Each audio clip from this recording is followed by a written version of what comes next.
loigani ngamni oh general body signatories Honorable Shulipul, Speaker, Assembly Official, Chief Minister Initiative on War Against Drugs. The House has resolved to curb that after a threadbare discussion over the important war. The House unanimously declared the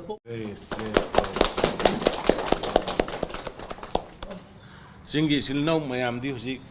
50-60%, 70% they are coming forward to eradicate this drugs menace from the state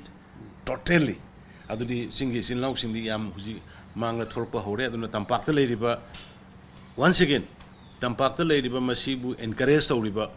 masibu invest tawriba masibu leiriba natraga masibu yolaga karbar tawriba tampakta leiriba chilinau sing ai jati paningde ming paningde kaming paningde makhoisu aina request tawri masi je khudaktagi thadok piu laikai da angang da naharon sing da drug yon basaliba drug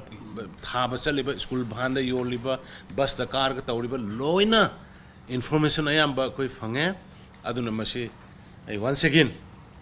ai appeal tokjari khudaktagi thadok piu aduga amuk maruina amuk ka hanai Poumai gi silna mayam punamakpu leadership punamak women's ki youth ki student ki lakpiriba honorable MLA ai punamakpu gi